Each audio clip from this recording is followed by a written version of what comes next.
கிறிஸ்துவுடன் சிலுவையில் அறையப்பட்டே, இனி வாழ்வது நான் அல்ல, கிறிஸ்து வாழ்கிறார்.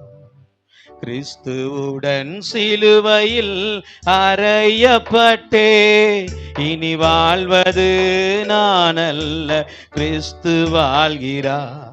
இந்த சரீரத்தில் வாழ்வது இயேசுவுக்காக, இந்த சரீரத்தில் மரிப்பதும் இயேசுவுக்காக, இந்த சரீரத்தில் வாழ்வது இயேசுவுக்காக, இந்த சரீரத்தில் மரிப்பதும் இயேசுவுக்காக.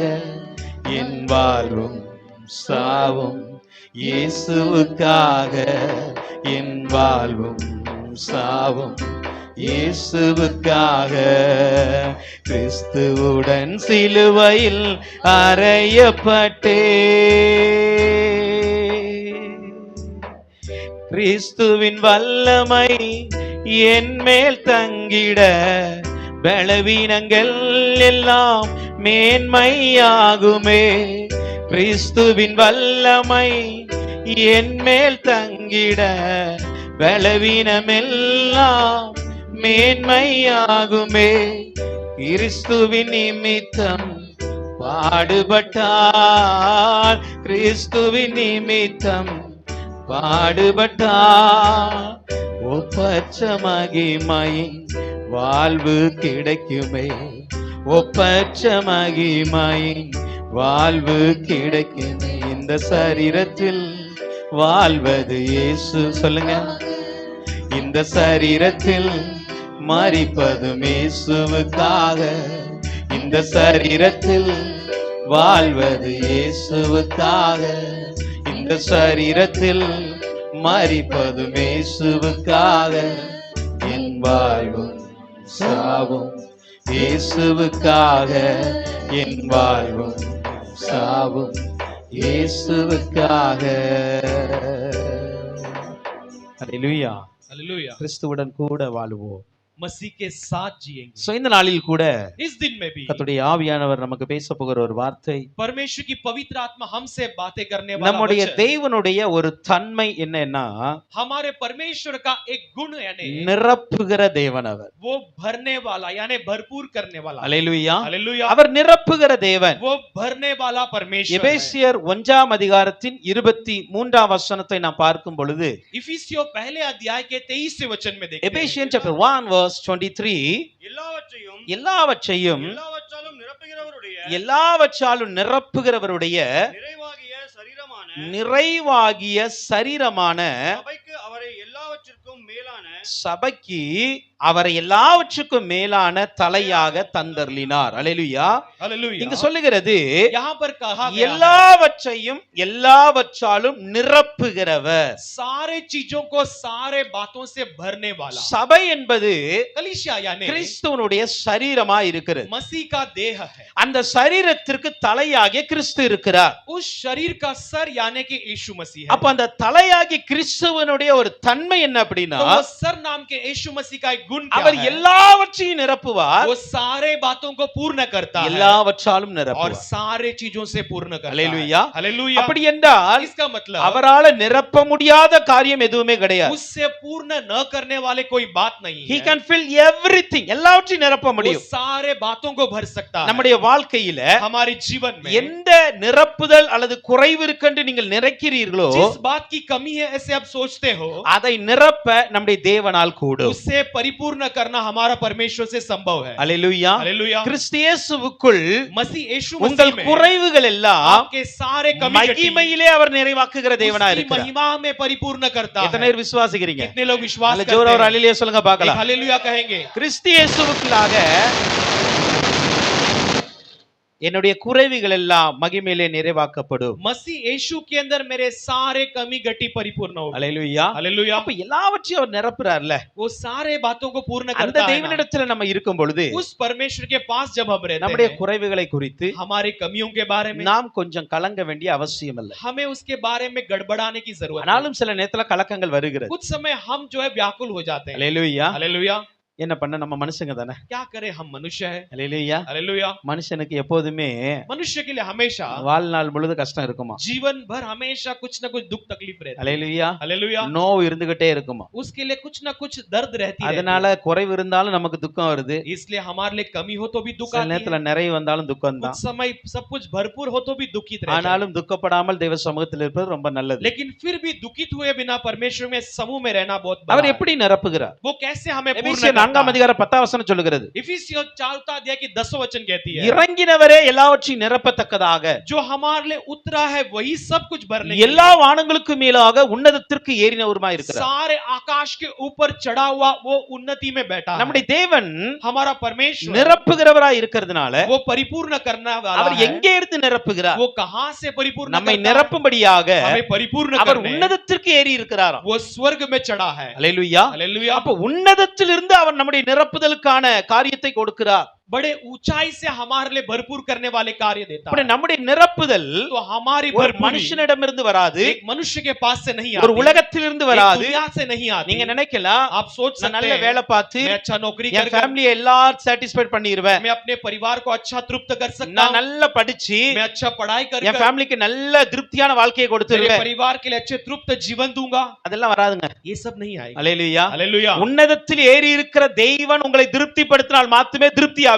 ऊंचाई पर चढ़ा हुआ परमेश्वर यदि आपको तृप्त करे तो तृप्त हो सकते हो। அவர்தான் நம்மை நிரப்புகிற वही தேவனாய் हमें இருக்கிறார். पूरा करने वाला परमेश्वर है। அல்லேலூயா. हालेलुया। எரேமியா 23 அதிகாரம் 24 வசனம் சொல்லுகிறது, ஜெரேமியா 23:24, जेरेमिया 23 उसका 24 कहती है, எவனாகிலும் தன்னை நான் காணாதபடிக்கு कोई अपने आप को न दिखाने लायक மறைவிடங்களில் ஒளித்துக் கொள்ளக் கூடுமா என்று கர்த்தர் சொல்லுகிறார். गुप्त जगह में अपने आप को छुपा सकता है क्या? परमेश्वर सवाल நான் करता है। வானத்தையும் பூமியையும் நிரப்புகிறவர் मैं आकाश और पृथ्वी को भरने वाला, என்று கர்த்தர் சொல்லுகிறார். ऐसा परमेश्वर कहता அப்ப है। நம்முடைய தேவன்னா तो हमारा परमेश्वर அவர் क्या है? வானத்தையும் நிரப்புவாரா, वो आकाशों को भी भरता है பூமியையும் நிரப்புவார். और पृथ्वी को भी भरता அவர் है। அந்த அளவுக்கு சர்வ வல்லமையுள்ள தேவன். उतना सर्वशक्तिमान परमेश्वर है। அல்லேலூயா. हालेलुया। ஆபிரகாமுக்கு अब्राहम के लिए வாக்குத்தத்தத்திற்கு அடையாளமாக प्रतिज्ञा के चिन्ह के रूप में ஆண்டவர் பேசும் பொழுது परमेश्वर जब बातें ரெண்டு करता है, காரியங்களை அடையாளமாய் கொடுக்கிறார். दो बातों को चिन्ह के रूप में அவருடைய दिया। சந்ததியின் பெருக்கத்தை குறித்து, वो अपने संतानों के बढ़ोतरी के बारे में, அவருடைய ஆசீர்வாதத்தை குறித்து, उनके आशीषों के बारे में, அவருக்கு அடையாளமாக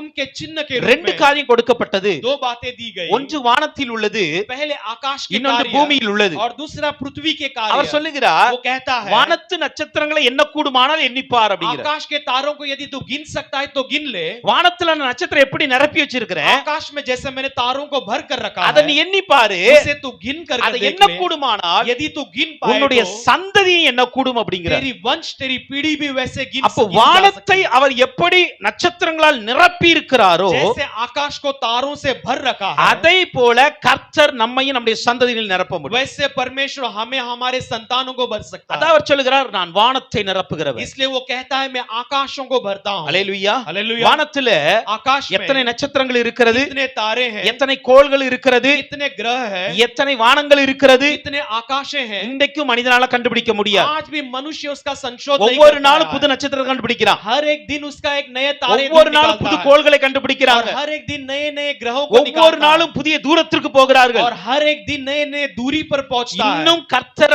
நியமித்திருக்கிற அந்த எல்லைக்கு எந்த மனுஷனும் போகல. अब तक परमेश्वर ने नियुक्त किए सीमा के लिए कोई मनुष्य नहीं जा पाया। அல்லேலூயா. हालेलुया। அல்லேலூயா. हालेलुया। ஒரு 60 வருஷத்துக்கு முன்னாடி कुछ 60 साल के पहले மனுஷன் நிலவுல போய் இறங்கிட்டு வந்தான். मनुष्य ने जाकर चांद पर उतरा। அல்லேலூயா. हालेलुया। நிலவுல போயிட்டு வந்துச்சு. चांद पर जाकर 60 आकर வருஷம் கழிச்சு और 60 साल बाद இப்போ போன மாசத்துல अभी पहले पिछले महीने में நிலவுடைய மறுபக்கத்துக்கு போயிட்டு வந்திருக்கான். उस चांद के दूसरे हिस्से पर जाकर आया है। புரியுதா? நியூஸ் படிச்சீங்களா? आपने न्यूज़ पढ़ा? புரியுதா?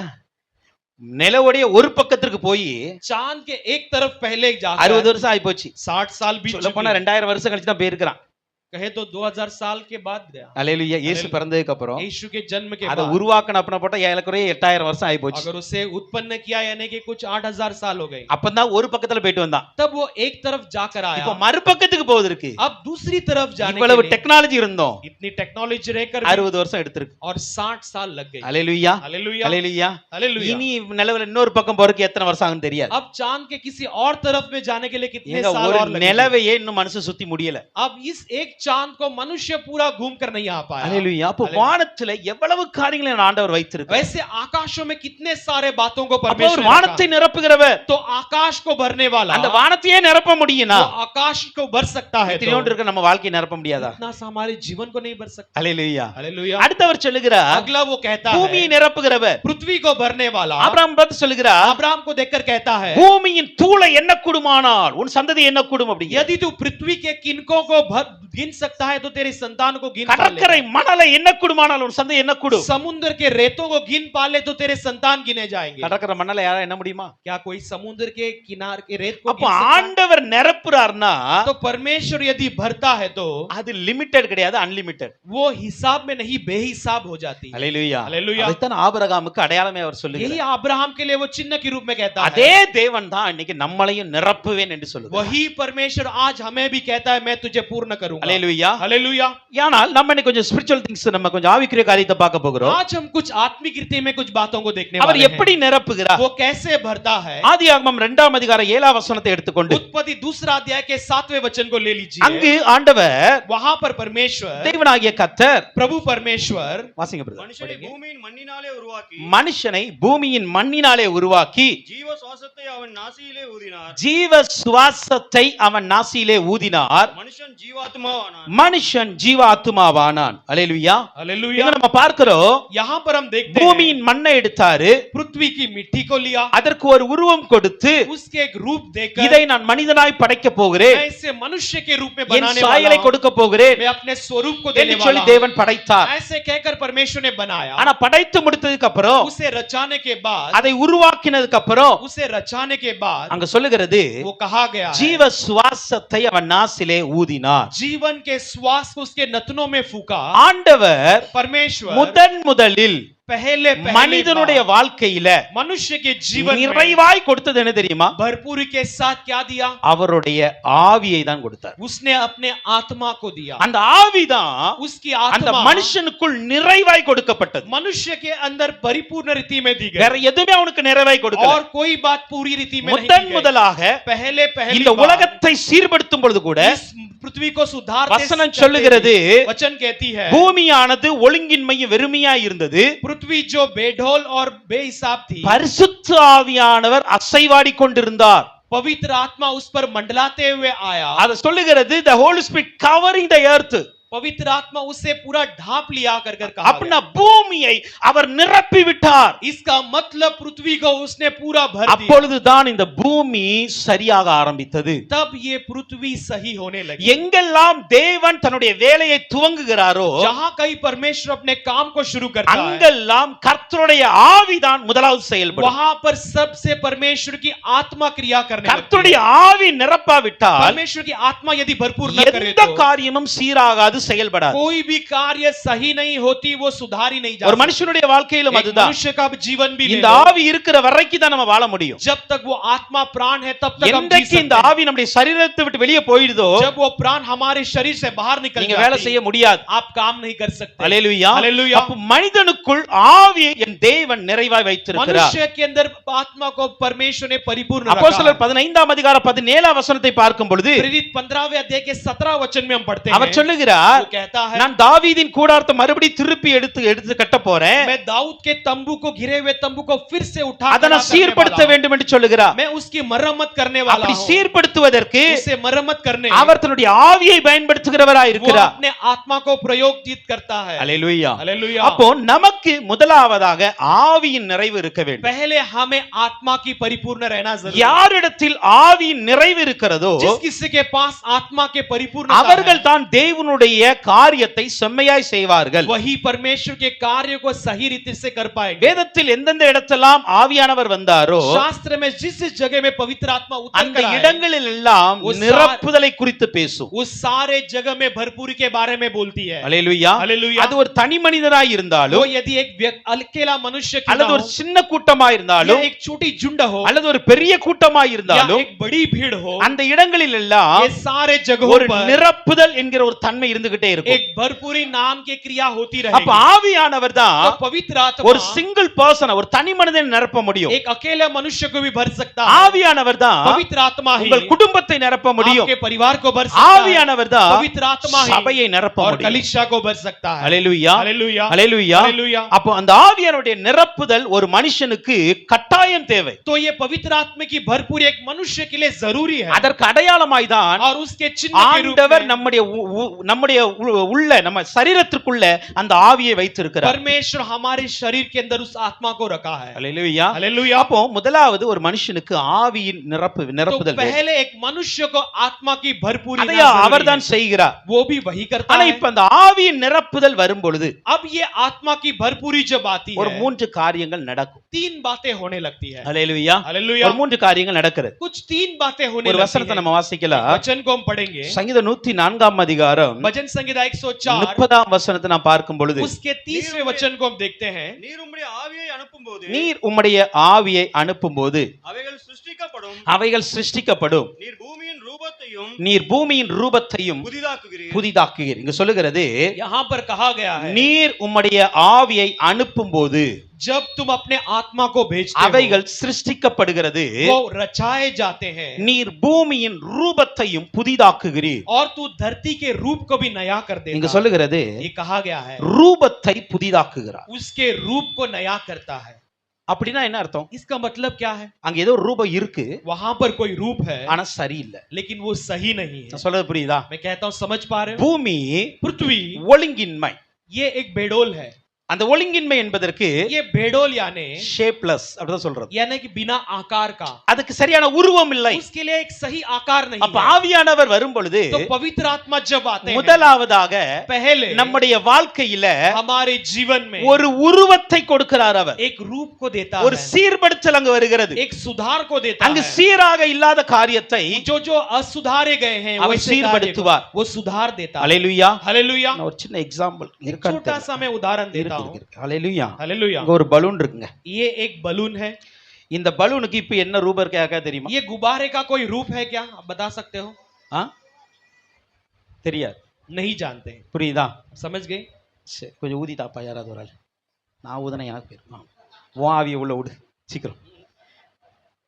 சரி ஃபாஸ்ட். அதுக்குள்ள நம்ம ஒரு வசனம் வாசிக்கிறோமா? சரி, ஆதியாகமம் 1:2 அங்கு சொல்லுகிறது, பூமியானது ஒழுங்கின்மை வெறுமையாய் இருந்தது, ஆழத்தின் மேல் இருள் இருந்தது, தேவ ஆவியானவர் ஜலத்தின் மேல் அசைவாடி கொண்டிருந்தார். उत्पत्ति 1:2 में कहती कि पृथ्वी बेडोल और सुनसान पड़ी थी हालेलुया। और गहरे जल के ऊपर अंधियारा छाया और परमेश्वर की आत्मा जल के ऊपर मंडरा இப்ப रहा நம்ம था। பார்க்கிறோம், अभी हम देखते हैं இதுக்கு முன்னாடி ஒரு உருவத்தை கண்டுபிடிக்க முடியல. इसके पहले इस गुब्बारे में कोई हम रूप नहीं पहचान पाते இப்ப थे। ஏதோ ஒரு உருவம் வந்துச்சு, अभी इसमें एक रूप आ चुका है। சரியாயிடுச்சு. अभी वो ठीक हो गई है। புரியுதா? अब समझ गए? மேபி ஓவலா இருக்கலாம், இல்ல ரவுண்டா இருக்கலாம். वो ओवल शेप हो सकता है या गोल हो सकता है। ஹalleluya. हालेलुया।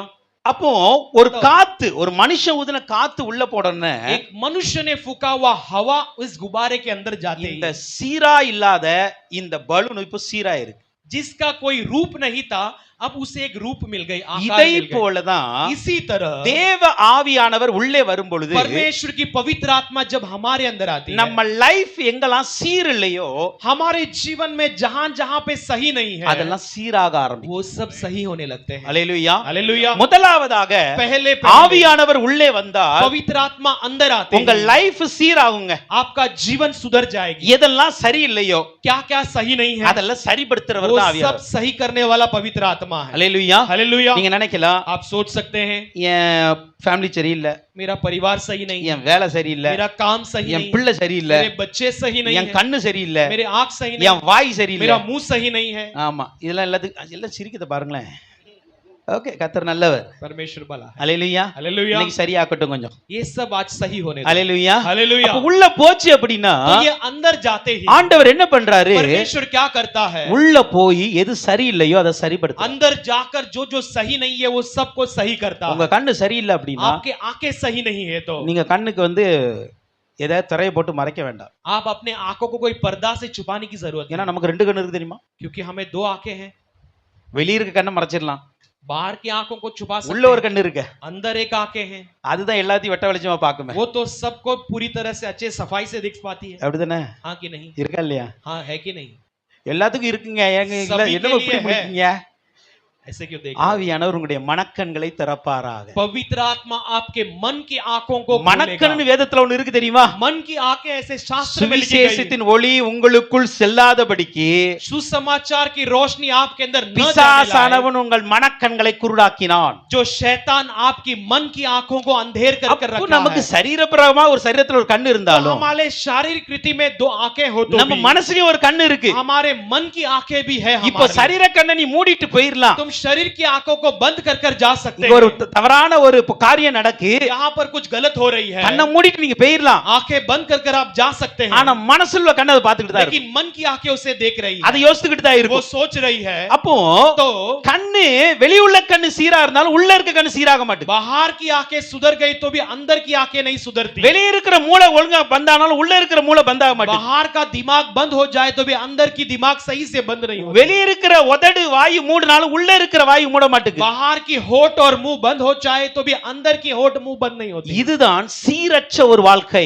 यही हमारा असुधरा हुआ एक बिगड़ा हुआ जीवन। அல்லேலூயா. हालेलुया। அப்ப இந்த சீரற்ற வாழ்க்கையை तो ये बिगड़े हुए जीवन நாம் को சீர்படுத்த வேண்டும் என்றால் हम सुधारना है तो நாம் வெளிப்புறமாக எண்ணத்தை போட்டு அடைச்சாலும் அடைக்க முடியாது. हम बाहरी रूप में जो भी डालकर उसे छुपा ले तो छुपा नहीं सकते। அதுக்கு உள்ளதான் ஒரு ஆளு போணும். उसके लिए अंदर एक मनुष्य को அதுக்கு जाना உள்ளதான் ஒரு जरूरी கிரியை है। நடக்கணும். उसके लिए अंदर एक क्रिया होना जरूरी எப்படி है। இந்த பலூனுக்கு உள்ள ஒரு காத்து போய் जैसे इस गुब्बारे के अंदर एक हवा சீரற்ற जाकर அந்த பலூனை சரிப்படுத்துகிறதோ इसका कोई रूप नहीं उसे एक अच्छा आकार रूप அதை देती है, போல वैसे ही நம்மை படைத்த தேவனுடைய ஆவி உள்ள போகணும். हमें रचाए हुए परमेश्वर की आत्मा हमारे அந்த अंदर जाए। தேவ ஆவி உள்ள போச்சு उस அப்படின்னா परमेश्वर की आत्मा अंदर जाकर உங்க லைஃப் உங்க அவயங்கள் எல்லாம் சீராயிரும். आपका जीवन आपके अंग सब सही हो जाएगा। அதைத்தான் அவர் சொல்லுகிறார். इसे ही वो कहता நான் है, திரும்பி வந்து मैं फिर से விழுந்து आकर போன தாவீதின் கூடாரத்தை எடுத்து சரிப்படுத்த போறேன். गिरे हुए दाऊद के तंबू को फिर से उठ खड़ा करूंगा। அதை நான் சீர்படுத்துவேன், उसे मैं मरम्मत करूंगा, நிலைநிறுத்துவேன். मैं उसे स्थिर खड़ा எல்லாம் करूंगा। கர்த்தர் சொல்லுகிறார். ये सब परमेश्वर कहता है। முதலாவதாக पहला, ஆவியானவர் உள்ளே நிரப்புதல் வந்துச்சுன்னா पवित्र आत्मा की भरपूरी हमारे உங்க अंदर आ गई லைஃப் तो சீராயிருங்க. हमारे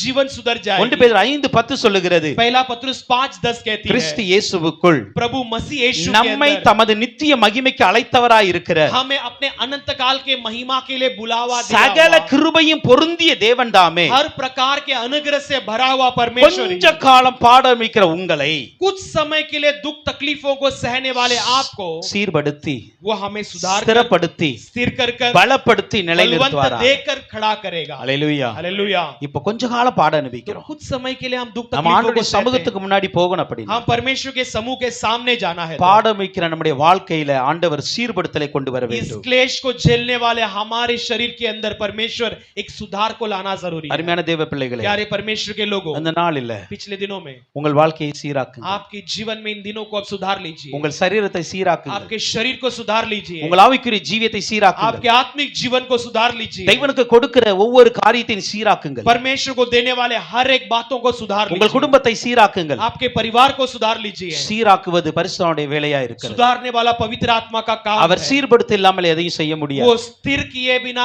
उसे सुधारे बिना कुछ नहीं कर நம்முடைய सकता। வாழ்க்கை तो சீராகட்டும். हमारे जीवन को सुधारेंगे। இரண்டாவது, दूसरा, இந்த ஆவியனுடைய நிரப்புதல் வந்த உடனே ये पवित्र आत्मा की भरपूरी आते ही பலூனுங்கப்பா போச்சு. சரி, எங்கேயோ போயிட்டு அதுக்குள்ள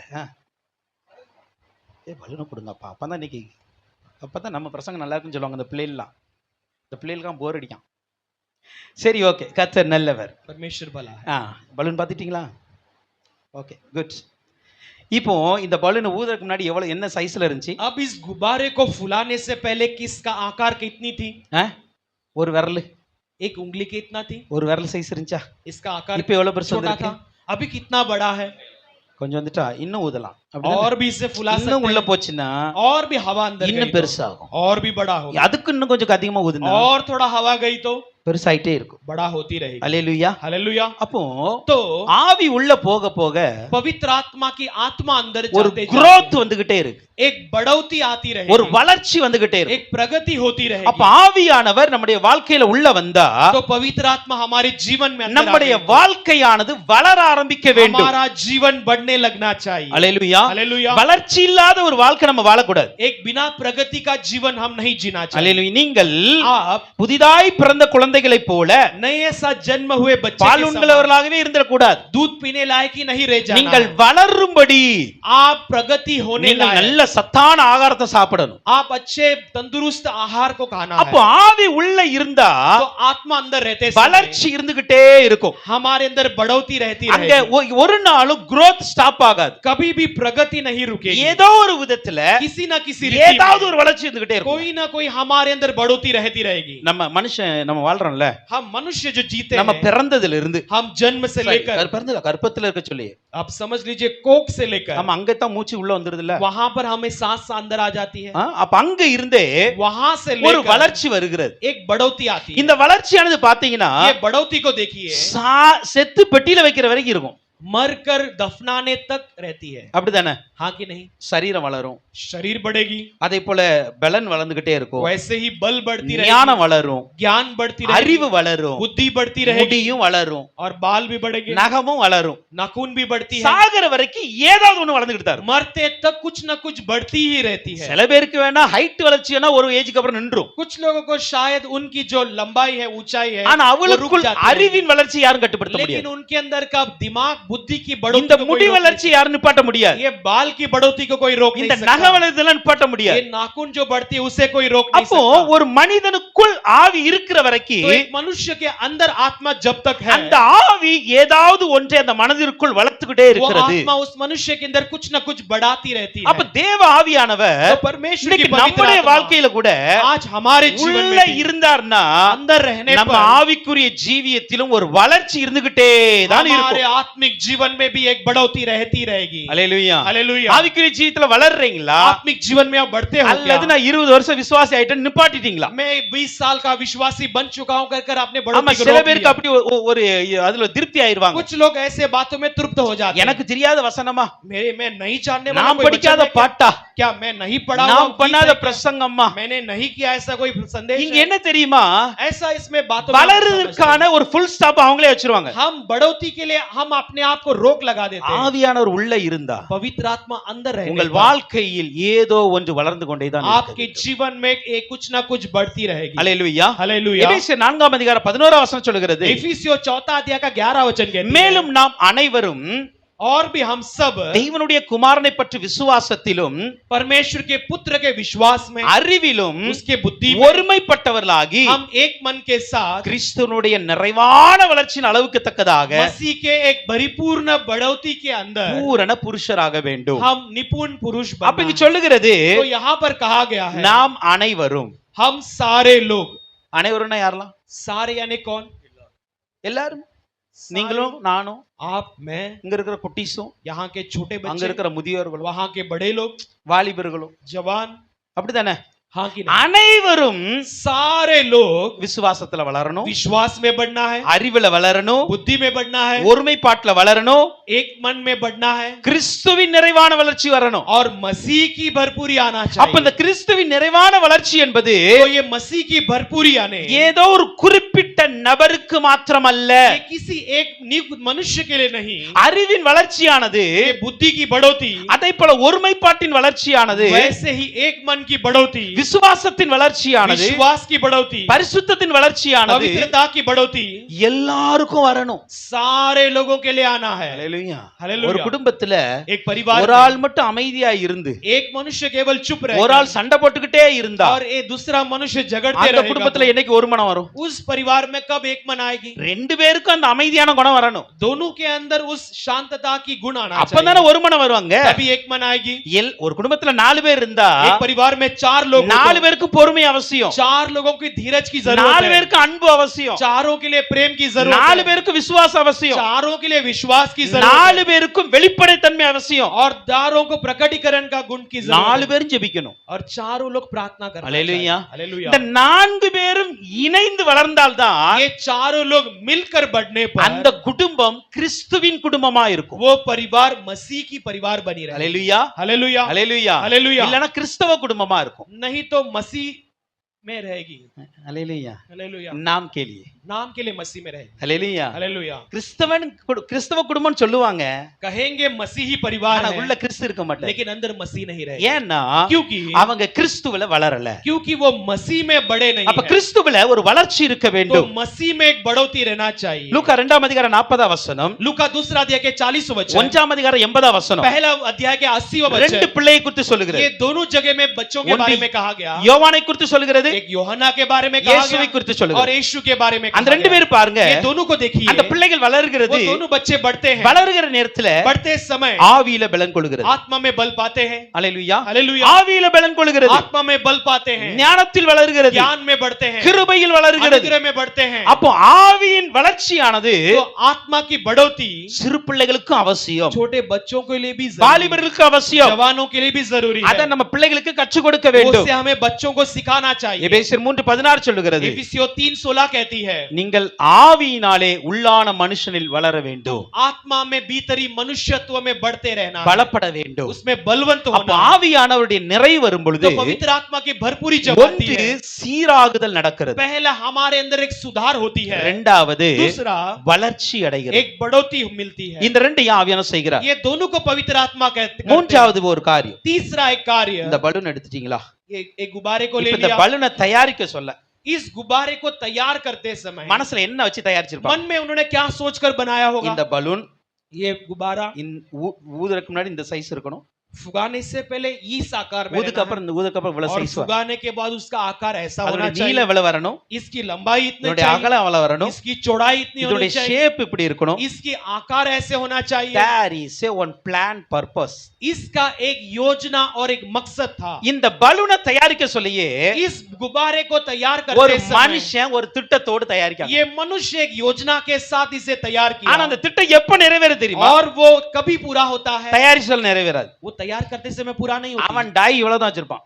उसने उसका डाई इतना सा रखा रहेगा, ஆனா लेकिन இப்ப ஊதுனதுக்கு அப்புறம் தான் ये फुगाने के बाद அந்த மனுஷனுடைய திட்டம் இதுக்குள் ஃபுல் ஆகுது. वो मनुष्य की योजना इसके अंदर पूरा होती நான் है। சொல்றது புரியுதா? मैं जो कहता समझ पा रहे हो? இப்ப அவன் உருவாக்கி கொடுத்துட்டான். अब उसने तैयार कर दे दिया। இது யார் மேனுஃபேக்சர் பண்ண நமக்கு ये தெரியாது. किसने तैयार किया हम नहीं जानते, பட் அவனுக்கு ஒரு பிளான் இருந்துச்சு. अब लेकिन उसके लिए एक योजना இந்த थी। பலூன் தயாரிக்கிறவனுக்கு ये गुब्बारे बनाने ஒரு वाले பிளான் को, இருந்துச்சு. उसके मन में एक அந்த योजना பிளான் थी। படி उस योजना के அவன் ஒரு अनुसार டை பண்ணி उसने एक आकार बनाकर இதுக்குள்ள उसके अंदर, இப்ப இவ்வளவுதான் இருக்கு. अब इसका आकार इतना ஆனா है, ஒரு காத்து உள்ள போன உடனே लेकिन उसके अंदर एक हवा இந்த जाती பலூன் है। இவ்வளவு நீளமா வேணும், इस गुब्बारे का आकार इतना இவ்வளவு लंबा हो அகலமா जाए, ஆகணும், इतनी लंबाई இன்ன बनना है, ஷேப்ல வரணும். इस आकार में आना இந்த चाहिए, பலூனை இதற்காக அவன் யூஸ் பண்ண और வேண்டும். इस गुब्बारे को इस कार्य के அவன் लिए ஒரு इस्तेमाल முழு करना है। திட்டத்தோடு தான் அவன் தயாரித்தான். उसने एक पूरा योजना के साथ इस गुब्बारे को तैयार ஆனால் किया, लेकिन அந்த திட்டம் எப்ப நிறைவேறுது தெரியுமா? ये गुब्बारे का योजना कब पूरा இந்த हुआ? பலூனுக்குள்ள ஒரு காத்து உள்ள போன உடனே. इस गुब्बारे के अंदर एक हवा अंदर அது जाती வரைக்கும் இந்த பலூன்ல திட்டம் है। நிறைவேறாது. तब तक इस गुब्बारे का कोई मकसद पूरा நான் नहीं சொல்றது हुआ। புரியுதா? मैं जो कहता समझ पा காத்து रहे हो? உள்ள போகாத வரைக்கும் हवा जब तक இந்த अंदर नहीं பலூனுடைய जाती, நீளம் என்ன தெரியாது, इस गुब्बारे का लंबाई नहीं जान இதற்கான அகலம் सकते, தெரியாது, इसकी चौड़ाई नहीं जान இதற்கான सकते, ஷேப் தெரியாது, इसके आकार नहीं जान இது सकते, எதற்காக பயன்படுத்தணும் தெரியாது. और किस मकसद के लिए इस्तेमाल करना ஆனா वो भी नहीं காத்து உள்ள जानते, போடணும்னு लेकिन हवा अंदर அதை जाते ही தயாரித்தனுடைய திட்டங்கள் उसे நிறைவேறுது. तैयार करने वाले के मकसद पूरा हुआ।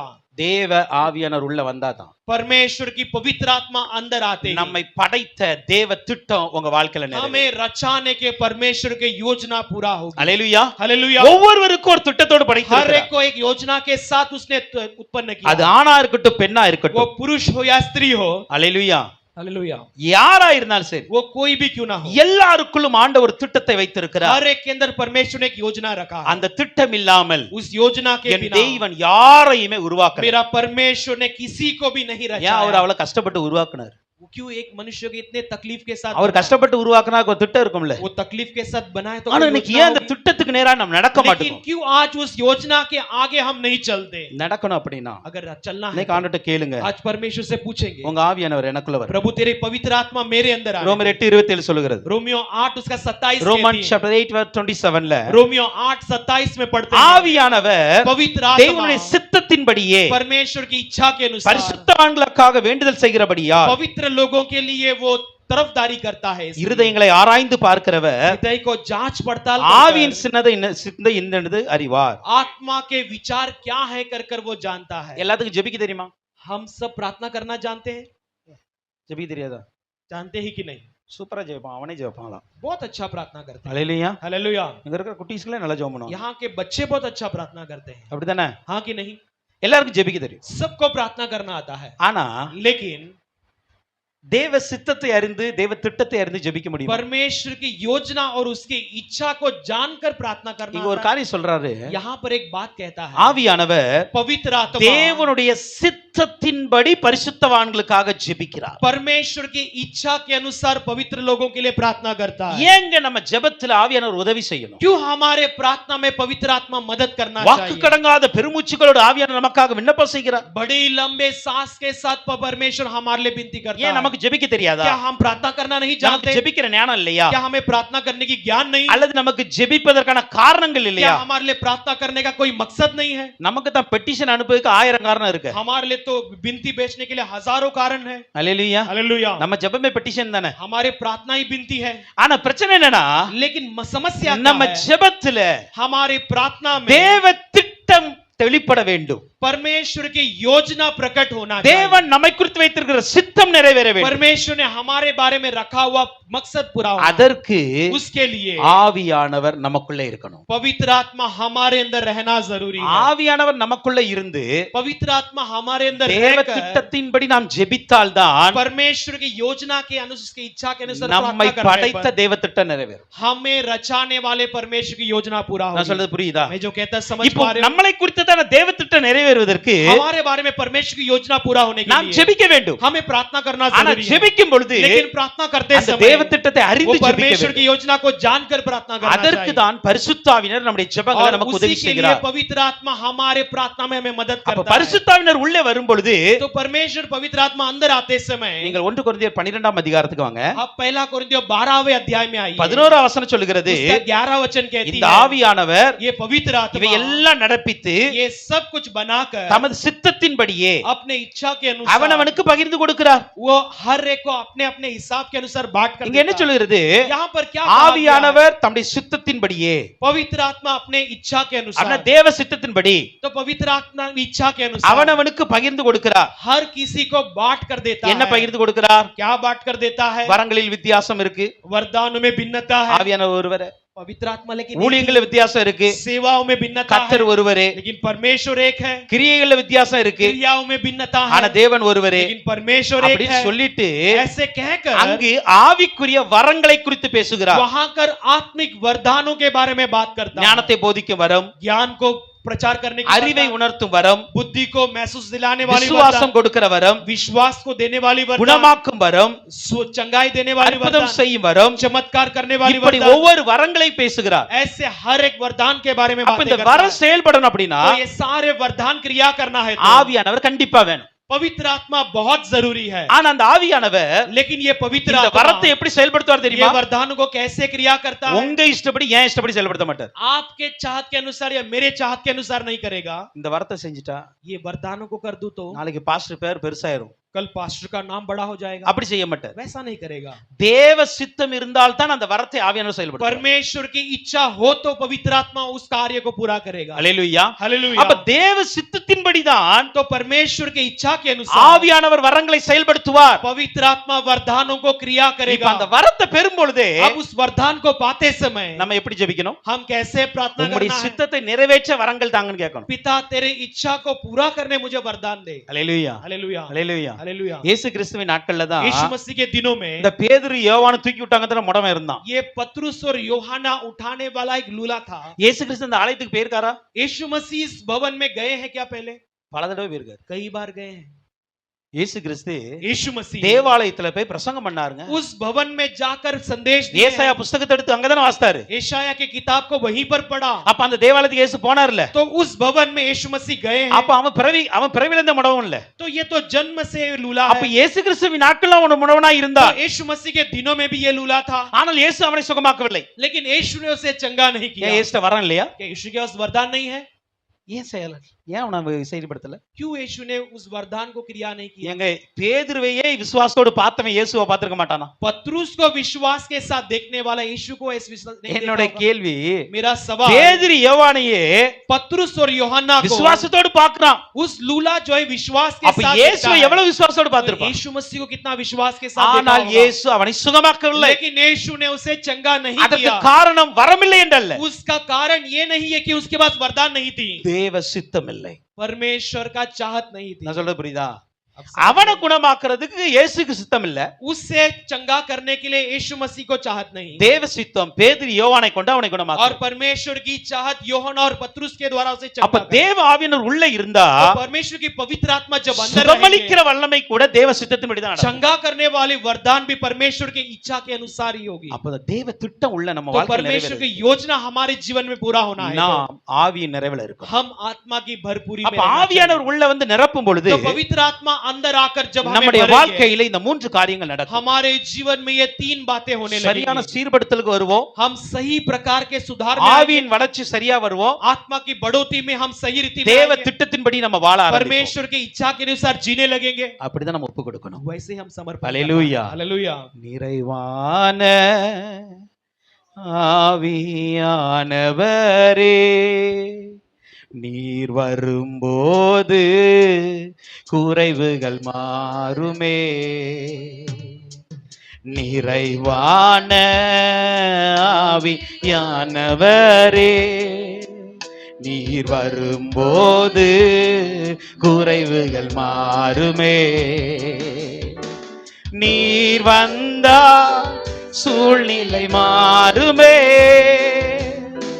முடியாததும் சாத்தியமாகுமே. நீர் வந்தா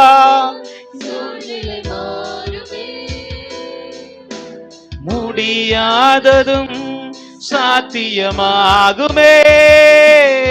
நிறைவே, எல்லாரும் கரங்களை உயர்த்தி சொல்லுங்க. நீர் வேண்டுமே, நிறைவே, நீர் போதுமே, ஆவியானவரே, நிறைவே, நீர் நிறைவே, நிறைவே, நீர் போதுமே, ஆவியானவரே. அல்லேலூயா. हालेलुया। இப்ப அந்த முதலாம் வசனத்துக்கு வாங்க. पहले पढ़े हुए वचन में आएंगे। ஆதியாகமம் उत्पत्ति 2:7 7ஆம் வசனத்தை दूसरा अध्याय के 7वें वचन में அங்க சொல்லுகிறது. वहां पर कहा गया வாசிங்க है, பிரதர். தேவனாகிய கர்த்தர் ஆ, மனுஷனை பூமியின் மண்ணினாலே உருவாக்கி மனுஷனை பூமியின் மண்ணினாலே உருவாக்கி ஜீவ சுவாசத்தை அவன் நாசியிலே ஊதினார். ஜீவ சுவாசத்தை அவன் நாசியிலே ஊதினார். மனுஷன் ஜீவாத்மாவானான். மனுஷன் ஜீவ ஆத்துமாவானான். Okay fine. இங்க பாருங்க. यहाँ देखिए। இரண்டாவதாக दूसरा, ஆவியானவர் पवित्र आत्मा மனிதனுக்குள் ஜீவனை கொண்டு நிரப்பினார். मनुष्य के अंदर जीवन को देकर भरपूर किया। ஆவி உள்ள போச்சு. पहले आत्मा अंदर ஆவி गई, உள்ள போனோன்னே आत्मा अंदर जाते அந்த ही மனிதன் वो मनुष्य ஜீவன் உள்ளவனாய் वो மாறிவிட்டான். जीवित बन गया। இப்போ ஒரு ஜீவன் அவனுக்குள்ள வந்து விட்டது. अब उसके अंदर एक जीवन आ அந்த गई। ஜீவனின் वो जीवन அதைத்தான் பிலிப்பியர் புஸ்தகத்துல उसे ही फिलिपियों के किताब 1:21 சொல்லுகிறார். 1:27 में कहता பிலிப்பியர்ஸ் है, 1:21 फिलिपियों 1:27 में, கிறிஸ்து எனக்கு ஜீவன், சாவு எனக்கு ஆதாயம். मसीह मेरे लिए जीवन और मौत मेरे लिए அப்ப क्या? அந்த ஜீவன் யாரு? तो वो जीवन कौन है? கிறிஸ்து ஆகிய இயேசு கிறிஸ்து. मसीह यीशु मसीह। அல்லேலூயா. हालेलुया। 1 யோவான் 5:12 சொல்லுகிறது. पहला यूहन्ना 5:11 कहती है, 12 कहती है, குமாரனை உடையவன் ஜீவனை உடையவன், जो पुत्र को पाया है वो जीवन को குமாரன் पाया है। இல்லாதவன் ஜீவன் இல்லாதவன். जो पुत्र के बिना है वो बिना जीवन का நம்முடைய है। வாழ்க்கையில हमारी जीवन में ஆவியானுடைய செயல்பாடு எவ்வளவு இருக்கிறதோ पवित्र आत्मा के क्रियाकरण कितना रहती அதை है, போலவே उसी கிறிஸ்து तरह இயேசுவின் செயல்பாடும் இருக்கிறது. मसीह यीशु का क्रिया भी होना जरूरी है। இயேசு கிறிஸ்துவானவர் यीशु मसीह நமக்கு ஜீவனை கொடுக்கிறார். हमें वो जीवन को देता ஒரு है। ஜீவனுடைய நிரப்புதல் வந்தது அங்கு. एक जीवन की भरपूरी वहां पर आई। அல்லேலூயா. हालेलुया। ஜீவன் வந்தது எப்படி கண்டுபிடிச்சாங்க? जीवन आते ही कैसे पहचान लिया? இப்போ மண்ணை படைச்சாச்சு, अब मिट्टी में से रचाया गया, உள்ள ஆவி போச்சு. अंदर आत्मा चली गई, எப்படி ஜீவன் வந்துச்சுன்னு கண்டுபிடிச்சாங்க? लेकिन उसके अंदर जीवन आई, ऐसे कैसे पहचान लिया? எப்படி கண்டுபிடிச்சிருக்க முடியும்? कैसे पहचाना होगा बताइए? சிம்பிளா சொல்றேங்க. आसान भाषा में कहता हूं, ஒருத்தங்க மரிச்சிட்டாங்கன்னு நினைச்சிட்டீங்க. एक समझ लीजिए कोई मर गए हैं, மரிச்சான்னு நினைச்சிட்டீங்க. मर गए समझ लीजिए। திடீர்னு பார்த்தா अचानक देखो तो கை अசையுது, हाथ हिलने लगती है, கால் अசையுது, पैर हिलने लगते கண்ணு हैं, திறக்கு, आंखें खुलती है, உதடு அசையுது. होठ हिलने लगते हैं। என்ன சொல்லுவோம் நம்ம? क्या कहेंगे हम? உயிர் இருக்கு. हे जान है इसमें। அப்ப ஜீவன் இருப்பதற்கான அடையாளம் என்ன தெரியுமா? तो जीवन है, इसका पहचान क्या है? ஒரு உணர்வு, ஒரு உணர்ச்சி இருப்பது. एक महसूसपन रहना। யாரிடத்தில் உணர்வும் உணர்ச்சியும் இருக்கிறதோ जिसके पास इस महसूसपन रहती है, அவர்கள் ஜீவன் உள்ளவர்கள். वो लोग जीवित है। அல்லேலூயா. हालेलुया। சென்ஸ் இருக்கணும், उसके अंदर एक स्वभाव, समझने लायक स्वभाव होना चाहिए, எமோஷனல் இருக்கணும். और उसके अंदर जो आव भाव भी होना चाहिए। அல்லேலூயா. हालेलुया। அப்போ உணர்வு என்பது என்னங்க?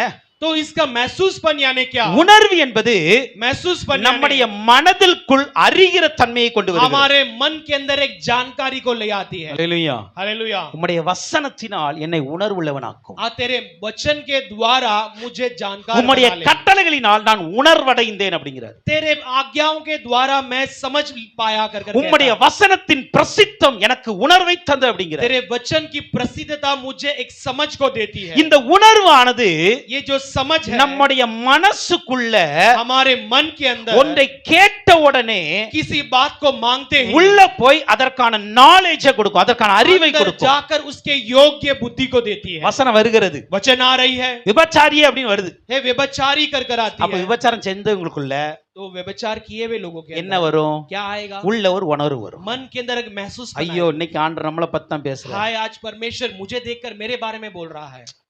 ஜஸ்ட் ஒரு எக்ஸாம்பிள். एक छोटा उदाहरण है, இதுதான் உணர்வு, வேற ஒண்ணும் கிடையாது. यही एक महसूसपन है। அப்ப உணர்வு யாருக்கு இருக்கும் என்றால் तो महसूसपन किसके अंदर யார் आती है? உயிரோட இருக்கிறாங்களோ அவங்களுக்கு தான் இருக்கும். जो जिंदा है उसके अंदर आती है। இந்த உணர்வை ஆண்டவர் நமக்கு கொடுக்க வேண்டும். इस महसूसपन को परमेश्वर हमें देना चाहिए। வசனத்தை கேட்கும் பொழுது वचन को सुनते समय நீங்கள் ஜீவன் என்கிற இயேசு உள்ள இருந்தா आप जीवन नाम का यीशु अंदर रहते அந்த समय வசனத்தை கொண்டு உங்களை உணர்த்துவார். उस वचन को लेकर आपको महसूस दिलाएगा। அல்லேலூயா. हालेलुया। பரிசுத்த ஆவியானவரை குறித்து சொல்லும் பொழுது पवित्र आत्मा के बारे में कहा गया அவர் है, பாவத்தை குறித்தும் वो पाप के बारे में, நீதியை குறித்தும் वो धर्म के धार्मिक के बारे में கண்டித்து உணர்த்துவார். वो हमें महसूस दिलाएगा। there is ஒரு feeling, அங்க ஒரு சென்ஸ் வரும். वहां पर हमारे अंदर एक महसूस बनाएगी। இன்னைக்கு अनेகருக்கு இந்த சென்ஸ் இல்ல, आज कई लोगों के अंदर वो भावना नहीं है, உணர்வு கிடையாது. उस भावना नहीं வசனத்தை है। கேட்போம், वचन को सुनेंगे, நல்ல பிரசங்கம் அப்படிமோ, अच्छा प्रचार कहेंगे, பட் மனசுல தாக்கத்தை ஏற்படுத்தாது. लेकिन मन के अंदर उस प्रभाव को नहीं डालेगी, வாழ்க்கையில தாக்கத்தை ஏற்படுத்தாது. जीवन को प्रभाव को नहीं डालेगी। ஏன்னா क्योंकि நீங்க இன்னும் ஜீவன் பெறாதவங்க. अब तक आपने जीवन नहीं पाया। இயேசு உள்ள இருக்கணும். यीशु अंदर रहना குமாரனாகிய चाहिए। இயேசு உள்ள இருந்தா पुत्र यीशु मसीह यदि अंदर रहे तो உங்களுக்குள் ஜீவன் இருக்கும். आपके अंदर जीवन அந்த रहेगी। ஜீவன் இருக்கும் பொழுது वो जब जीवन रहेगी, கேட்கிற வார்த்தைகளுக்கு உணர்வடைவீங்க. सुनने वाले वचन के लिए आपके अंदर भावनाएं जागेगी। அல்லேலூயா. हालेलुया। சங்கீதம் 14:2 சொல்லுகிறது, भजन संहिता 12:4 कहती है, தேவனை दो कहती தேடுகிற உணர்வுள்ளவன் உண்டோ? परमेश्वर को ढूंढने वाला महसूस पाया हुआ है क्या? அப்படிதான் ஆண்டு தேடினாராம். वैसे परमेश्वर ने ढूंढा। அல்லேலூயா. हालेलुया। இன்னைக்கு என் பிள்ளை சர்ச்சுக்கு வரல அப்படி தேட மாட்டாரு. क्यों तू चर्च नहीं आया कर नहीं ढूंढेगा? அது நான் தேடுவேன். वो मैं ढूंढूंगा। அல்லேலூயா. हालेलुया। நான் தேடுவேன். मैं ஏய் ढूंढूंगा। இன்னைக்கு அந்த பையன் வரலையே, आज वो भाई नहीं இன்னைக்கு आया, யூத் மீட்டிங் வச்சு அந்த பிள்ளை வரலையே. आज यूथ मीटिंग था वो बच्चा नहीं आया। அல்லேலூயா. हालेलुया। நான் தேடுவேன். मैं ஆனா ढूंढूंगा। ஆண்டவர் எப்படி தேடுவார் தெரியுமா? लेकिन परमेश्वर कैसे ढूंढेगा? என்னை தேடுகிற உணர்வுள்ளவன் யார் இருக்கா? मुझे ढूंढने वाला महसूस पाया हुआ இந்த कौन சர்ச்சில है? இப்ப இவ்வளவு பேர் இருக்கோம். ये चर्च में हम इतने लोग हैं, இத்தனை பேரை इतने लोगों में ஆண்டு எப்படி தேடுவார் தெரியுமா? परमेश्वर कैसे ढूंढेगा? இந்த பிரசங்கத்தை கேட்டு ये संदेश को सुना, என்னை தேடுகிற உணர்வுள்ளவன் இருக்கிறானா? मुझे ढूंढने वाला महसूस पाया हुआ कोई है அந்த क्या? உணர்வுள்ளவனை தான் ஆண்டு वो தேடுகிறார். महसूस पाए हुए उस भावना को पाया हुआ को ढूंढता है, ஏனா உணர்வுள்ளவர்கள் ஜீவனுள்ளவர்கள். क्योंकि जिसने उस महसूसपन को पाया है वो जीवन को पाया। இரண்டாவது உணர்ச்சி இருக்கணும். दूसरा भावना होनी चाहिए। அல்லேலூயா. हालेलुया।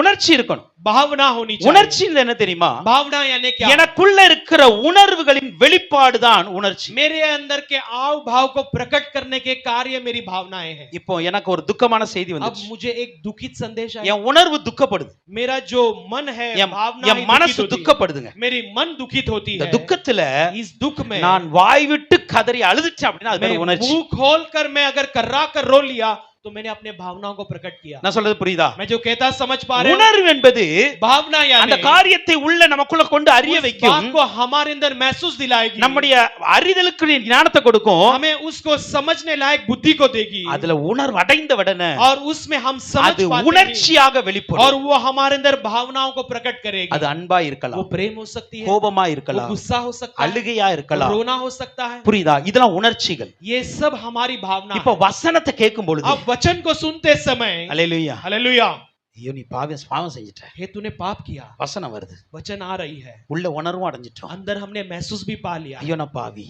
हाय मैं पापी हूँ, ஐயோ நான் பாவி, हाय मैं पापी हूँ। அப்படியே போயிட்டா ऐसे ही चले गए तो நோ சேஞ்ச். कोई बदलाहट नहीं। யூதாசுக்கு यहूदा के தான் தப்பு लिए தெரிஞ்சிருச்சு, उसने समझ लिया कि मैंने गलती की, அப்படியே போய் நாண்டு கொண்டு செத்துட்டார். वैसे उसने अपने जीभ को खींचकर मर गया।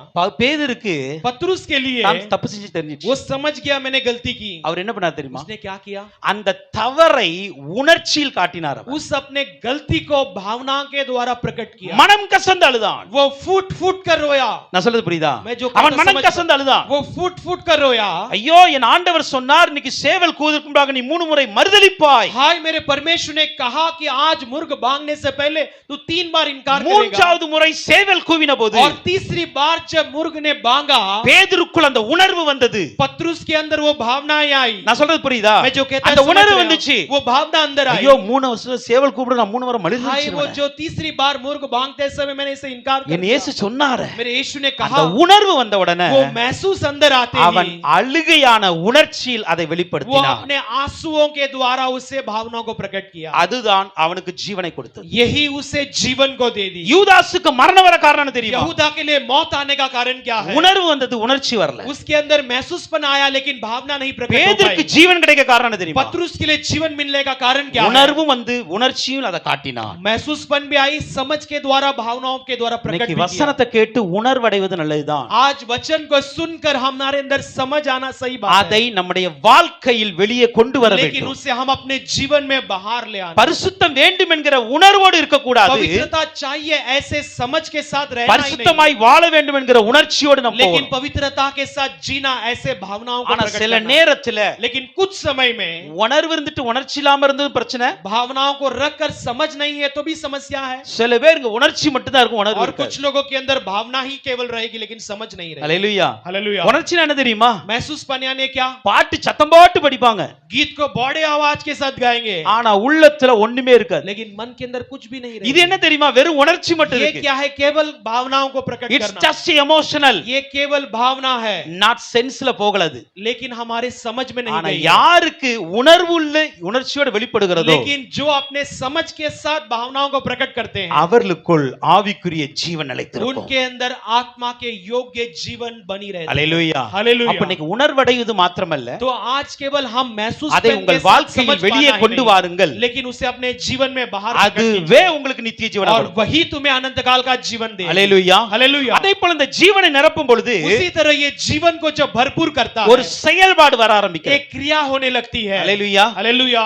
மண்ணா இருந்த கை இப்ப மாற ஆரம்பிச்சு, मिट्टी का अभी हाथ अभी आगे बढ़ने लगी, விரல்லாம் அப்படியே ஆடி இருக்கும், उसमें उंगलियां हिलने लगी रहेगी, கால்லாம் ஆடி இருக்கும். पैर हिलने लगे रहेंगे। இப்படி ஒவ்வொரு செயலாய் மாறும் பொழுது वैसे एक एक क्रिया जब होती அங்கு रहेगी, தெரிகிறது இவன் ஜீவன் உள்ளவன். वहां पहचान में आती है कि इसके अंदर एक जीवन அப்ப आ गई। இயேசு கிறிஸ்து என்ற ஜீவன் நமக்குள்ள இருந்தா तो यीशु मसीह नाम का जीवन हमारे நம்மை अंदर रहेगी, உணர்வடையும் வைப்பார். हमें वो महसूस दिलाएगा, அதோடு கூட உணர்ச்சியோடு அதை उसके வெளிப்படுத்த வைப்பார். साथ भावनाओं के द्वारा प्रकट करने लगाएगा, அதோடு கூட செயல்படவும் வைப்பார். और उसके साथ क्रिया भी करने लगा। அல்லேலூயா. हालेलुया। பரிசுத்தமாக வேண்டும் என்கிற உணர்வு வரும். पवित्र होना है ऐसा महसूस बनाएगी, பரிசுத்தமாய் வாழ வேண்டும் என்கிற உணர்ச்சி அறிக்கையாய் வெளியிடுவோம். पवित्र जीवन जीना है ऐसे हम कबूल करेंगे, பட் வித்தவுட் வொர்க், வித்தவுட் நம்ம அதை ட்ரை பண்ணல அப்படின்னா लेकिन उससे हम आजमाए बिना यानी काम किए बिना நம்ம பரிசுத்தம் வாழ முடியாது. हम पवित्र जीवन இப்ப नहीं जी ஆவியானவர் என்ன பண்ணுவாரு? सकते। अब पवित्र आत्मा क्या करेगा? உணர்வையும் கொடுத்து समझ को भी அதை देगा, வாயினால் அறிக்கையிட வைத்து उसे मुंह से कबूल करवाएगा, அந்த பரிசுத்தத்திற்காக எல்லாவற்றையும் விலக்கி ஓடுவதற்கான பயத்தையும் और கொடுப்பார். उस पवित्रता के लिए सारे बातों को टुकरा कर दौड़ने के लिए बल भी देगा। எப்படி யோசேப்பு கொடுத்தாரோ அதே போல जैसे கொடுப்பார். यूसुफ को दिया वैसे तुम्हें भी देगा। அப்போ ஜீவன் உள்ளவன் தான் तो जीवन अंदर आते ही உணர்வுள்ளவன், हमारे अंदर महसूस ஜீவன் உள்ளவன் தான் जीवन पाया உணர்ச்சியில் हुआ வெளிப்படுத்துகிறவன், अपने महसूसपन को प्रकट करेगा। ஜீவன் உள்ளவன் தான் जीवन पाया हुआ செயல்படுகிறவன். वो क्रिया करने लायक இந்த रहेगा। மூன்றும் ஜீவனில் இருக்கவங்களுக்கு வரும். ये तीनों जिसके अंदर जीवन है वो कर पाएगा। அல்லேலூயா. हालेलुया। அப்போஸ்தலர் 1:8 சொல்லுகிறது. அப்போஸ்தலர் 1:8 प्रेरित 1:8 कहती है, பரிசுத்த ஆவி உங்களிடத்தில் வரும்போது पवित्र आत्मा जब तुम्हारे बीच में उतर நீங்க பலன் आएगा அடைவீங்க, तुम बल पाओगे, எருசலேம் போவீங்க, यरूशलेम में जाओगे, யூதா போவீங்க, यहूदा जाएंगे, சமாரியா போவீங்க, समारिया जाओगे, எல்லா இடத்திலும் हर जगह எனக்கு पर சாட்சியா இருப்பீங்க. मेरे लिए गवाही बनकर रहोगे। அல்லேலூயா. हालेलुया। அப்ப இதெல்லாம் செயலாய் तो மாறுகிறது. ये सब क्रियाओं में बदल சோ जाती இன்னைக்கு है। சபை செயல்படட்டும், तो आज कलीसिया क्रिया சபை करने दो, உணர்வடையட்டும், कलीसिया समझ को சபை पाने दो, உணர்ச்சியில் ஒப்பு கொடுக்கட்டும், और कलीसिया एक भावनाओं को प्रकट சபை करने दो, செயல்படுகிறதாய் और மாறட்டும். कलीसिया क्रिया करने लायक बनने दो। அல்லேலூயா. हालेलुया। இப்போ अब ஆவியின் நிரப்புதல் வந்துச்சு, आत्मा की भरपूरी अंदर आ அது गई, வந்து ஜீவனம் உள்ள வந்துச்சு. वो आते ही जीवन अंदर இப்ப आ ஆண்டவர் गई। சொல்லுகிறாரு, अब परमेश्वर कहता है இவன் தேவ சாயலில் ये இருக்கிறார். परमेश्वर के स्वरूप में है। ஒரு சாயலின் நிரப்புதல் வந்துச்சு. एक स्वरूप की भरपूरी आ गई। இந்த சாயல் யாருக்குள்ளது? ये स्वरूप किसका है? பிதாவாகிய தேவனுக்குரிய. पिता परमेश्वर का। அல்லேலூயா. हालेलुया। அப்ப பரிசுத்த ஆவியானவர் अब पवित्र आत्मा குமாரனாகிய இயேசு கிறிஸ்து पुत्र यीशु मसीह சாயலாய் பிதாவான நம்ம வாழ்க்கையில और இருக்கிறார். स्वरूप पिता हमारे जीवन நான் में சொல்றது है। புரியுதா? मैं जो कहता है இந்த समझ மூன்று पा பேர் रहे हो? இருந்தா தான் நம்ம கிறிஸ்தவ வாழ்க்கை. ये तीनों हमारे अंदर रहेंगे तो हम मसीही जीवन में இல்லனா स्थिर हैं। வாழ்க்கை கிடையாது. नहीं तो जीवन नहीं। பரிசுத்த ஆவியானவர் நம்மை நிரப்புவார், पवित्र आत्मा हमें भरेगा, இயேசு கிறிஸ்து நமக்கு ஜீவன் கொடுப்பார், यीशु मसीह हमें जीवन देगा, தேவன் அவர் சாயலுக்கு நேராய் और நடத்துவார். परमेश्वर अपने स्वरूप में हमें चलाएगा। அல்லேலூயா. हालेलुया। இப்ப இந்த தேவ சாயல் அவனுக்கு கொடுக்கப்பட்டது. तो परमेश्वर का स्वरूप उसके लिए दिया இங்க गया। நீங்க பாத்தீங்க அப்படின்னா यहाँ पर आप देखोगे तो ஆதாமும் ஏவாளும் आदम और हव्वा நிர்வாணிகளாய் இருந்து வெட்கப்படாமல் இருந்தார்கள். नग्न रहकर भी वो कभी शर्मिंदा नहीं किए। காரணம் என்ன? कारण क्या? காரணம் என்ன? कारण क्या? அவர்கள் மேல ஒரு மகிமையின் சாயல் இருந்தது. उनके ऊपर एक महिमा का स्वरूप था। இப்ப அந்த மகிமையின் சாயல் தூர போன உடனே अब ये जो महिमा का साया हटते ही தாங்கள் நிர்வாணிகள் என்று அறிந்து वो जान चुके हैं कि हम नग्न हैं, ஒளித்துக் கொண்டார்கள். अपने आप को छुपाने लगे। அல்லேலூயா. हालेलुया। அப்போ நாம तो हम தேவ சாயல்ல இருந்தா परमेश्वर के स्वरूप में रहेंगे तो தேவனை விட்டு விலகி போக மாட்டோம். परमेश्वर से दूर नहीं जाएंगे। ஏன் தேவ சாயல் வேணும்? क्यों परमेश्वर की स्वरूप का ஒரு जरूरत முக்கியமான है? காரியத்தை சொல்றேன். एक मुख्य बात को कहता हूं, யாரிடத்தில் தேவ சாயல் இருக்கிறதோ जिस किसी के पास परमेश्वर का स्वरूप है, அவர்களிடத்தில் சரீரத்தின் வெளிப்பாடு இருக்காது. उनके पास शरीर की प्रकटीकरण नहीं रहेगी। ஆதாம் ஏவாளும் आदम और हव्वा சரீரத்தில் நிர்வாணத்தை பார்க்க காரணம் वो தெரியுமா? शरीर में नग्नपन को देखने का कारण क्या था? சரீரத்தின் அவமானத்தை பார்த்தாங்க, वो शरीर को अपमान को देखे, சரீரத்தில் இச்சையை பார்த்தாங்க. उस शरीर को संयम को देखे। இதுக்கு காரணம் என்ன தெரியுமா? इसका कारण क्या தேவ था? சாயல் இழந்து விட்டார்கள். परमेश्वर के साये को खो दिए। இன்னைக்கு நம்முடைய வாழ்க்கையில தேவ சாயல் இருந்தா आज हमारे जीवन में यदि परमेश्वर का स्वरूप हो சரீரத்தின் तो தன்மைகளை உங்கள் கண்கள் பார்க்காது. शरीर के बातों को आपके आंखें नहीं देखेंगी। எல்லாமே தேவனை போல பார்க்க ஆரம்பிப்பீங்க. वो सब हम परमेश्वर के रूप में देखेंगे। தேவனை போல பேசுவீங்க. हम परमेश्वर के रीति में அந்த बोलेंगे। கிறிஸ்துவின் சிந்தை உள்ள வந்துரும். वो मसीह के विचार अंदर அந்த आएंगे। கிறிஸ்துவின் எண்ணங்கள் வந்துரும். मसीह के सोच அந்த आएगी। கிறிஸ்துவின் பார்வை வந்துரும். उस मसीह की देखने लायक बना देगा। தேவன் ஆதாம் ஏவாளை பார்த்தார். परमेश्वर ने आदम और हव्वा को देखा, ஆதாம் ஏவாளும் தேவனை பார்த்தாங்க. और आदम और हव्वा परमेश्वर அந்த को देखे। சாயல் இருக்கிற வரைக்கும் वो जब तक साया थी தேவனை பார்ப்பதுல குறையே இல்ல. परमेश्वर को देखने में कोई कमी नहीं थी। இன்னைக்கு நம்முடைய வாழ்க்கையில आज हमारे जीवन में தேவனை நாம் நித்தம் பார்க்கிறோமா? परमेश्वर को हम नित्य देखते हैं। தேவனோடு நித்தம் பேசுகிறோமா? परमेश्वर के साथ नित्य नित्य बोलते அப்படி हैं। பேசல அப்படின்னா தேவ சாயல் எங்கேயோ குறைவு यदि இருக்கு. हम बोल नहीं रहे तो परमेश्वर का स्वरूप कहीं पे कम உங்களுக்குள்ள हो அந்த रहा है। தேவ சாயல் வர வேண்டும். आपके अंदर वो परमेश्वर का स्वरूप இந்த आना தேவ चाहिए। சாயலுக்கு ये परमेश्वर के स्वरूप में சில சுபாவம் இருக்கிறது. इसका कुछ स्वभाव தேவ है। சாயலை வெளிப்படுத்துவதற்கு परमेश्वर के साये को प्रकट करने ஆண்டவர் எப்படி செயல்படுவார் என்றால், परमेश्वर कैसे क्रिया करेगा? நான் ஃபாஸ்டா சொல்லி முடிக்கிறேன். मैं जल्दी से बताकर समाप्त करता हूं। சுபாவத்தில் தான் வெளிப்படும். वो अपने स्वभाव में प्रकट करेगा। அல்லேலூயா. हालेलुया। நல்ல ஜெபம் பண்ணுவோம், अच्छा प्रार्थना நல்ல करेंगे, ஃபாஸ்டிங் இருப்போம், अच्छा हम उपवास நல்ல करेंगे, ஊழியம் பண்ணுவோம், अच्छा सेवा करेंगे, ஆனா நேசிக்க மாட்டோம், लेकिन प्रेम नहीं करेंगे। அன்பு செய்ய மாட்டோம். हम किसी को प्रेम नहीं அப்ப जताएंगे। இது என்ன பிரச்சனை? तो इसमें क्या समस्या है?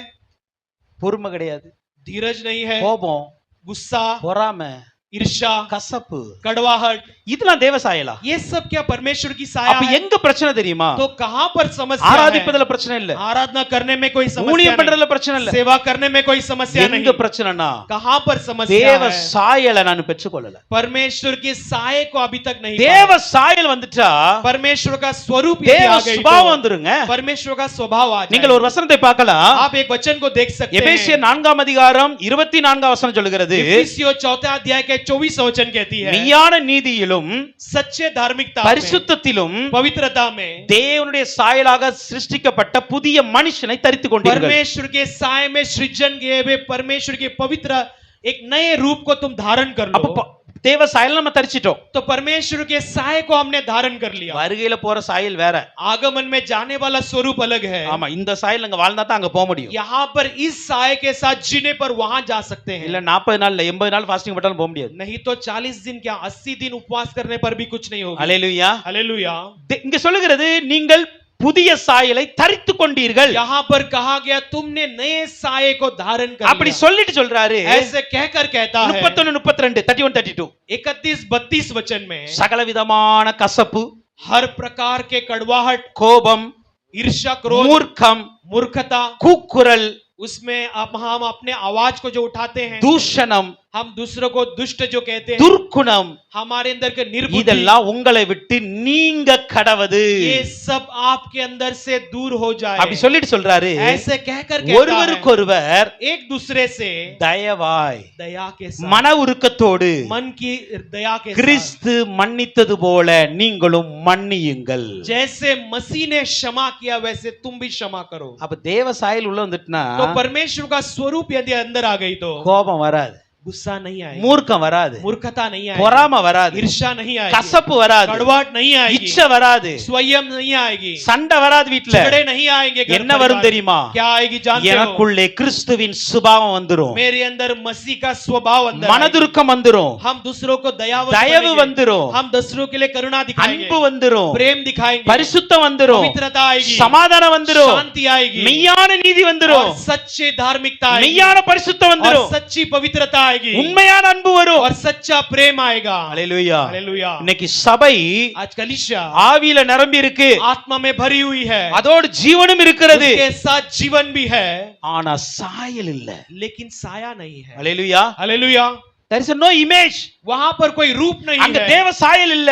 वहां पर परमेश्वर का स्वरूप नहीं है। அதனால தான் நம்ம சாட்சி கெடுது. इसके लिए हमारी गवाही बिगड़ जाती है। அல்லேலூயா. हालेलुया। இப்ப இந்த தேவ சாயலை பெற்றவனுக்கு आप परमेश्वर के स्वरूप को पाए हुए के நீங்கள் लिए ஆதியாகமம் 1ஆம் அதிகாரம் 28ஆம் வசனத்துல उत्पत्ति पहला अध्याय के 28वां वचन சில में அதிகாரங்களை கொடுத்தார். कुछ अधिकार को दिया है। தேவ சாயல் உனக்கு ஒரு அத்தாரிட்டி இருக்கும். परमेश्वर के स्वरूप में रहने वाले के लिए एक अधिकार दिया என்ன गया। அதிகாரம் கொடுத்தார் தெரியுமா? क्या अधिकार दिया? நீங்கள் பழுகுங்கள். நான் तुम சொல்லிருக்கேன், फैलो फूलो, பழுகுங்கள். तुम फैलोगे இந்த फूलोगे। பழுகுங்கள் என்பத ये फूलोगे यानी இங்கிலீஷ் சொல்லுகிறது अंग्रेजी में कहती है fruitful. यहाँ पर फूलवंत। தேவ சாயல் உள்ளவர்கள் परमेश्वर के साये को पाए हुए பலன் உள்ளவர்களா இருக்கணும், हम फलदायक रहना चाहिए, ஃப்ரூட்ஃபுல்லா இருக்கணும். हम फलवंत रहना चाहिए। அல்லேலூயா. हालेलुया। ரெண்டாவது சொல்லுகிறது और कहती है நீங்கள் பெருகுங்கள், तुम बढ़ो, பெருக்கம் இருக்கணும். बढ़ोती रहना चाहिए। அல்லேலூயா. हालेलुया। தேவ சாயல்ல சபை இருந்துச்சுன்னா परमेश्वर की साया यदि कलीसिया में है சபையில तो ஆத்துமாக்களின் பெருக்கம் வரும். कलीसिया में आत्माओं के प्राणों की बढ़ती रहेगी। அல்லேலூயா. அல்லேலூயா. அப்போ ஒரு மல்டிப்ளை அங்க ஒரு பாருங்க, ஒரு பெருக்கம் வந்துகிட்டே இருக்கும். एक बढ़ोती होती रहेगी। அடுத்து சொல்லுகிறாரு, अगला कहता பூமியை है நிரப்புங்க. और पृथ्वी को भर दो। அல்லேலூயா. हालेलुया। இதெல்லாம் அதிகாரம், கொடுக்கப்பட்ட ये அதிகாரம். सब हमें दिया गया अधिकार அப்ப है। நம்ம பலன் உள்ளவர்களாய் மாறணும், तो हम बलवंत होना है, நம்ம பெருக வேண்டும், हमें फलवंत होना நாம் है, நிரப்ப வேண்டும். हमें भरना அடுத்து चाहिए। சொல்றாரு, अगला कहता है எல்லாவற்றையும் கீழ்ப்படுத்துங்க और அப்படிங்கிற, सारे बातों को अधीन करो। அண்டர் யுவர் பவர் அப்படிங்கிற, तुम्हारे हाँ। सारे ताकत के अधीन உங்களுக்கு करो। கீழ்ப்படுத்துங்க. அந்த வசனம் ரொம்ப அருமையா तुम्हारे இருக்கும். अधीन करो। அங்க சொல்லுகிறது वो कहता है சமுத்திரத்தின் மச்சம், समुद्र की ஆகாயத்து பறவைகள், आकाश की பூமி पक्षियां, நடமாற சகல ஜீவ ஜந்துகள் पृथ्वी में चलने वाले सारे पशु प्राणी, ஆண்டு கொள்ளுங்கள். उस पर तुम प्रभुता करो। கீழ்ப்படுத்தி उसे अधीन அதை कर ஆண்டு கொள்ளுகிற ஒரு ஆளுகையை ஆண்டு கொடுக்கிறார். उसे प्रधानता करने वाले एक प्रधान को அப்ப परमेश्वर தேவ ने अधिकार சாயல் देता உள்ள है। இருந்தா तो परमेश्वर की साया जब अंदर रहती நீங்கள் है இந்த அதிகாரத்தோடு வாழ முடியும். तुम इस अधिकार के साथ जी இந்த सकते हो। அதிகாரத்தோடு வாழ்ந்தால் इस अधिकार के साथ जीने पर நீங்கள் இந்த பூமியில तुम इस पृथ्वी में தேவன் படைத்த மனித நோக்கத்தோடு வாழ முடியும். परमेश्वर ने जिस मकसद के साथ तुम्हें रचाया இன்னைக்கு उसके ஆண்டவர் साथ அதைத்தான் जी सकते விரும்புறாரு. हैं। आज परमेश्वर भी वही चाहते हैं। ஆவியில நிரம்புங்க, आत्मा में भरो, ஜீவன்ல நிரம்புங்க, जीवन में भरपूर हो जाओ சாயல்ல நிரம்புங்க. और उसके साया में भरपूर हो हालेलुया। जाओ। हालेलुया। ஆவியில நிரம்புனா आत्मा में भरने நம்ம हुए சீராய் வாழுவோம், हम सुधार के जीवन जी வளர்ச்சி सकते हैं அடைவோம், और बढ़ोतरी தேவ पाएंगे திட்டத்தை और நிறைவேற்றுவோம். परमेश्वर की योजनाओं को पूरा कर அதே போல पाएंगे। ஜீவன்ல நிரம்புனா वैसे जीवन में भरपूर நாம होने पर உணர்வடைவோம், हम महसूस அதை पाएंगे, உணர்ச்சியில் அறிக்கையிடுவோம், उससे भावनाओं में प्रकट करेंगे அதற்காய் செயல்படுவோம், और उसके लिए क्रिया அதற்காய் करेंगे, நாம் வாழுவோம். उसके लिए हम जिएंगे। மூன்றாவது சொன்னேன், तीसरा कहा தேவ சாயல்ல நிரம்புங்க. परमेश्वर के स्वरूप में भर தேவ जाओ। சாயல்ல நிரம்புனா परमेश्वर के स्वरूप में भरने தேவனுடைய पर சுபாவம் வெளிப்படும், परमेश्वर की स्वभाव प्रकट होगी, தேவனுடைய மகிமை வெளிப்படும், परमेश्वर की महिमा प्रकट होगी, தேவனுடைய அதிகாரங்கள் வெளிப்படும். परमेश्वर के अधिकार प्रकट होगी। இதை நாம் பெற்றுக்கொள்ளணும். ये सब हम पा இதை लेना है। பெற்றுக்கொள்ளணும்னா इसे पाना है இந்த तो மூன்று வித நிரப்புதல் ये तीन प्रकार के भरपूरी के ஆண்டவர் வேற साथ யாருக்கும் கொடுக்கல, परमेश्वर ने किसी और को नहीं दिया, தாம் உண்டாக்கின மனிதனுக்கு கொடுத்தார். उसने बनाए हुए मनुष्य के लिए दिया। புரியுதா? समझ இது गए? வேற யாரும் கொடுக்கல, ये किसी और के लिए தாம் नहीं, உண்டாக்கின மனிதனுக்கு उसने கொடுத்தார். खुद बनाए हुए मनुष्य के लिए दिया। இன்னைக்கு இயேசுவால இன்னைக்கு நம்ம உருவாக்கப்பட்டு இருக்கிறோம். आज हम यीशु के द्वारा रचाए गए हैं இந்த நிரப்புதலோடு வாழ்வோம். और उस भरपूरी के साथ அப்படி जिएंगे। வாழ்ந்தால்தான் वैसे जीने पर அவருடைய வருகை வரப்போகிறது. उसकी आगमन शीघ्र होने वाली है சீக்கிரத்தில் அவரை போல மறுரூபம் और அடையணும். शीघ्र उसके समान हम அந்த रूपांतर வானவரின் சாயலை பெற்றுக்கொள்ளணும். होंगे और उस स्वर्गीय पिता के साये को हम पा சோ लेना। இன்னைக்கு ஆவியில நிரம்பி, तो आज आत्मा में भरकर ஜீவன்ல நிரம்பி, जीवन में भरपूर होकर கிறிஸ்துவின் சாயல்ல வாழுவோம். मसीह के साये में जिएंगे ஒரு நாட்கள்ல और आने वाले दिन தேவ சாயலாய் மாறி பரப்போம். परमेश्वर के स्वरूप में बनकर उड़ेंगे। கர்த்தர் சீக்கிரம் வரப்போகிறார். परमेश्वर शीघ्र आने वाला கர்த்தர் है। உங்களை ஆசீர்வதிப்பார். परमेश्वर ही आपको आशीष करे।